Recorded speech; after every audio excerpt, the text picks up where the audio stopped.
Nous sommes très heureux de vous accueillir ici. Vous savez, notre présidente Gisèle a souhaité que ce monument inscrit à l'UNESCO soit de plus en plus ouvert aux manifestations, aux événements de nature culturelle. Et c'est pour ça que je suis particulièrement heureux que nous puissions initier ce premier partenariat avec ce nouveau festival. Bienvenue encore, et sans plus attendre, je passe la parole à Catherine Panattoni, qui a organisé ce nouvel événement. Merci beaucoup. Je tenais à vous remercier donc de votre présence. Je suis très heureuse, on va dire, que cette conférence de presse ait lieu dans un si bel endroit. Donc Catherine Panattoni, donc je suis la présidente de l'Union des émissions culture. On va passer un bon moment ensemble. Je vais vous présenter donc directement une personnalité pour faire cette belle conférence de presse. Donc nous avons donc Cécile L, maire de l'Avignon, Jean-Marc Roubaud, président du Grand Avignon, Gérard Gélas, notre parrain de ce bel événement, directeur du théâtre du Chêne Noir, et Guylaine Dileva, donc, qui est à la direction du Festival du Livre, le festival qui ouvre les livres. Voilà, je passe donc la parole à Madame le maire. Bien, bonjour à toutes et tous. Peut-être juste quelques mots pour me réjouir en fait à la fois d'être présente à cette conférence de presse, mais surtout d'être présente pour annoncer un nouvel événement culturel sur Avignon, l'autre festival. Et je voulais saluer particulièrement Catherine et Guylaine qui sont venues me voir il y a quelques semaines maintenant pour me présenter en fait leur ambition pour ce nouvel événement. Et moi qui suis passionnée à la fois de culture mais de livres, et notamment de rencontres avec des écrivains, parce que je trouve que ces rencontres, elles sont toujours aussi révélatrices d'une autre facette des livres qu'on peut découvrir lors de lecture. Je me suis dit que c'était vraiment un bel événement pour une équipe comme la nôtre, et donc je leur remercie vraiment d'avoir eu cette idée. Vous savez, quand on est maire, en fait, il y a deux situations. Il y a une situation où c'est la collectivité qui initie des événements culturels et éventuellement aussi de nouveaux événements. C'est par exemple le choix que nous avons fait quand on a suscité la création du festival de BD qui désormais lui aussi est un des rendez-vous incontournables du calendrier culturel de la ville positionné fin novembre. Mais il y a aussi un rôle d'accompagnateur, de facilitateur face à des organisatrices et à des idées qui émanent du terrain. Et pour le coup, sur un festival comme celui-ci, c'est ce qui s'est passé. Voilà, il y a eu une rencontre d'un certain nombre de synergies, et notamment d'acteurs à la fois du monde culturel et touristique avignonnais. Et je crois qu'il y avait envie aussi d'inventer une nouvelle proposition sur une période qui est toujours, on va dire, un peu moins dense pour une ville comme la nôtre, et qui correspond à cette période hivernale, on va dire, qui débute justement fin novembre et qui se poursuit jusqu'au mois de février. Et donc, je pense que c'est vraiment, comme je le disais à l'instant, un plus pour notre ville que de voir émerger ce type d'initiative. Parrainé par Gérard. Voilà. Gérard, il est dans tous les bons coups, je le dis aussi, parce que pas toujours. Quand on le sollicite, en général, il répond toujours présent. Le fait est, par exemple, que par rapport à un autre événement aussi qui est maintenant bien ancré dans le calendrier de la ville, je pense à la semaine italienne. Tu as été aussi l'un de ceux qui a répondu tout de suite à la volonté de la ville de pouvoir créer un événement important autour de culture et art de vivre entre France et Italie. Moi, je dois dire qu'en lisant la programmation, en fait, j'ai été aussi impressionnée par l'ampleur que vous avez réussi à donner à cette première édition. Parce qu'au début, quand on s'est vu, vous étiez sur 40 écrivains, auteurs invités, puis après, on m'a dit, mais ils en sont à 60, et puis là, finalement, il y aura 163 participants. Donc, c'est impressionnant. J'imagine qu'en termes d'organisation, c'est aussi quand même quelque chose. Voilà, et donc, je pense que vous y reviendrez, Guylaine, mais à mon avis, voilà, c'est aussi à la fois cette belle énergie, mais cette belle organisation qui est en train de se mettre en place, que moi je souhaitais souligner tout particulièrement. Et puis, on voit qu'il y a une diversité d'événements, puisque bien sûr des conférences, mais il y a aussi des ateliers d'écriture, il y aura des moments de lecture, il y aura des moments de rencontres et d'espaces de dédicaces, donc tout ce qui vient nourrir en principe un festival du livre digne de ce nom. Et donc toutes mes félicitations aussi renouvelées pour cette mobilisation que vous avez réussi à donner à ce lieu dès la première édition. Et puis la dernière chose que je souhaitais dire, voilà, c'est que comme l'a dit Arnaud Pignol, c'était important que du coup le Palais des Papes puisse ouvrir grand ses portes et ses fenêtres pour pouvoir vous accompagner sur cette première édition. Et donc ça sera l'un des cœurs battants de l'autre festival, sachant que vous serez aussi présent évidemment au théâtre du Chêne Noir et puis dans les hôtels Novotel Avignon Centre et Mercure Avignon et Palais des Papes. Donc merci en tout cas pour cette belle aventure qui s'annonce et qui à mon avis évidemment s'inscrira dans la durée.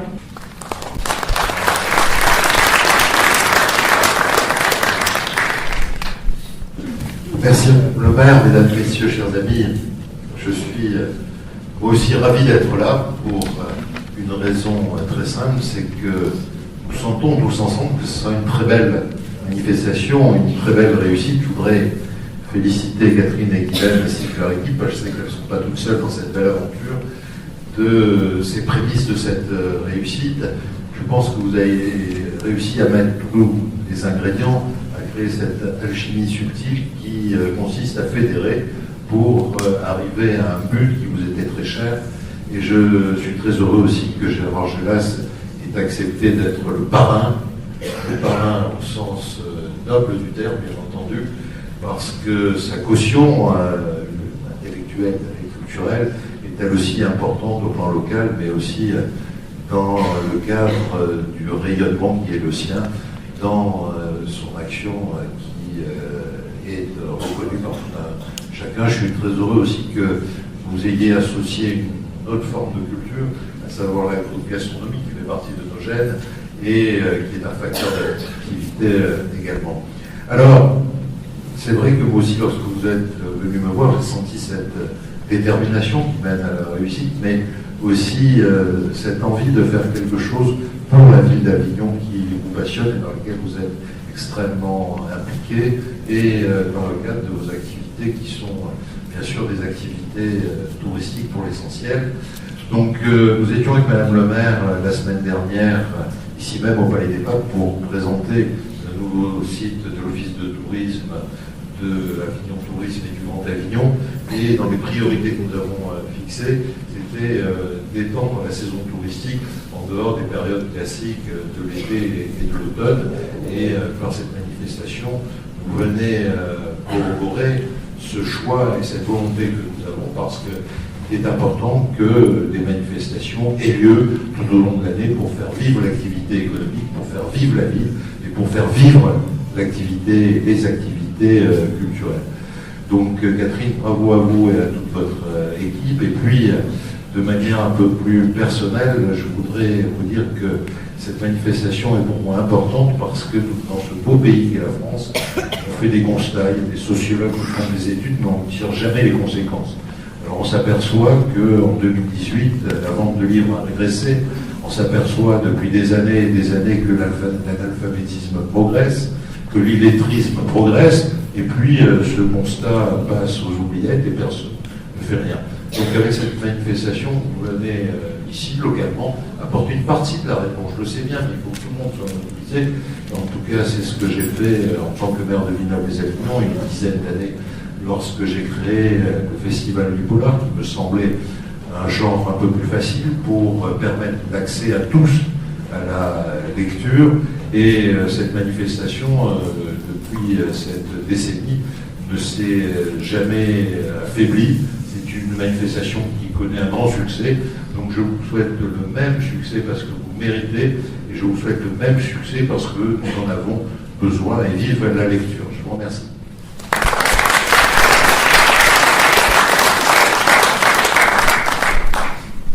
Madame le maire, Monsieur le Président, chers amis, très simplement pour vous dire que quand j'étais contacté par ces dames, j'ai immédiatement, sans avoir beaucoup à réfléchir, accepté, non pas que les honneurs m'importent beaucoup, mais par contre, certaines actions, oui.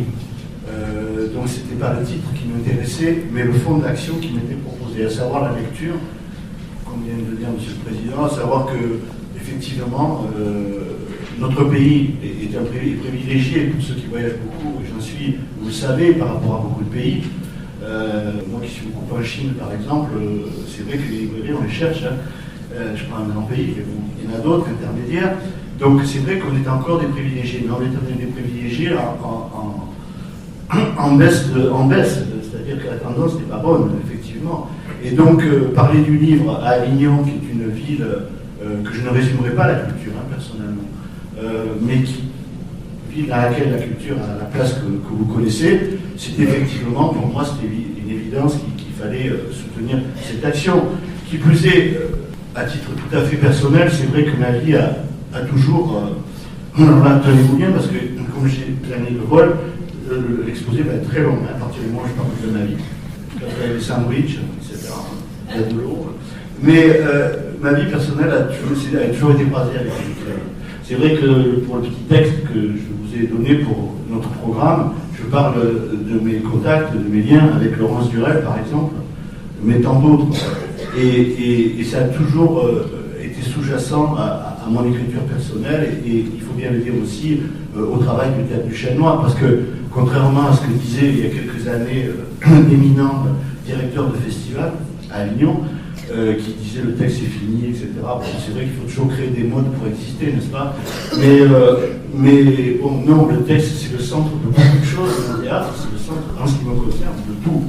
Donc répondre favorablement à votre demande, c'était non seulement un devoir, mais un plaisir, parce que la littérature à Avignon, moi qui ai marché dans ces rues avec Laurence Durel, qui est dans une rue qui fait face au glorieux établissement dans lequel nous nous trouvons, en face de ce palais, il y a la pente rapide, c'est ça, je pourrais l'intituler, et où Laurence Durel, par exemple, donnait rendez-vous à sa maîtresse qui venait de Genève, et je l'ai quelquefois accompagné pour les retrouvailles, dans la rue, bien sûr. Et c'était des promenades poétiques à l'infini. On peut penser aussi à Aragon, à ce qu'il a écrit sur Avignon, et tant d'autres. Sans compter les écrivains qui sont, beaucoup, sont nés ou ont grandi à Avignon. Et puis, pour en finir, en ce qui me concerne, je rendrai, en totale synergie avec les organisatrices, un hommage particulier à Frédéric Mistral, non pas parce qu'il était prix Nobel, mais là aussi parce que vous connaissez l'importance de cet auteur, quelquefois un peu oublié par les jeunes générations, mais pas toujours, parce que moi, quand j'ai adapté au théâtre Mireille, on a eu énormément de jeunes qui sont venus voir ce spectacle, et je pensais qu'une lecture de Mireille, de l'adaptation que j'avais faite il y a de nombreuses années, pouvait être quelque chose d'intéressant parmi tous les auteurs contemporains qui seront là, quoi. Mais Mistral, pour moi, c'est quelqu'un qui n'a pas d'âge, qui n'a pas de vie, qui n'a pas de mort, c'est un auteur éternel, c'est-à-dire c'est un génie de la littérature, et un génie de la littérature provençale qui me tient particulièrement à cœur. Je vous remercie.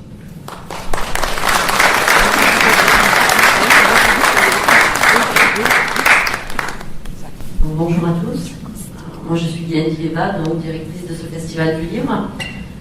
Ce festival est organisé par l'association Avignon Destination Culture, qui est présidée par Catherine Panatoni, et qui est par ailleurs aussi présidente directrice générale d'Avignon Destination Hôtel. L'autre festival se déroulera du 14 au 17 février, et donc M. Gérard Gélas, comme vous l'avez compris, en est le parrain, il est tout à fait légitime pour ça. Cette manifestation donc, est littéraire, et elle sera hébergée dans les 5 lieux qui ont été déjà cités par Madame le maire.